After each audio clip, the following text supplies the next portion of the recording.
napakarami ng mga ganitong klasing prediction. Katulad na lang ng nangyari noong 2011 kung saan mayroong isang sikat na taong nagngangalang Harold Camping ang nagbigay ng kanyang propesiya at di umano'y prediksyon. Sabi niya, pagsapit ng May 21, 2011, mangyayari ang rapture. At dahil sa kanyang mga sinabi, yung kanyang mga followers ay binenta na ang kanilang mga ari-arian at sila ay naghanda para sa rapture. Pero walang nangyari noong May 21, 2011.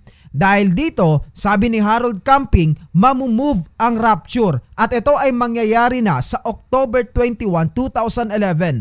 Pero pagsapit ng October 21, wala pa ring nangyaring rapture. Dahil po dyan, sobrang na-disappoint ang kanyang mga followers. Si Harold Camping po ay isang sikat na Christian broadcaster sa Amerika. At matapos nga ang kanyang failed prediction or prophecy, marami sa kanyang mga followers ay tuluyan siyang iniwan. At siya ay pumanaw noong taong 2013.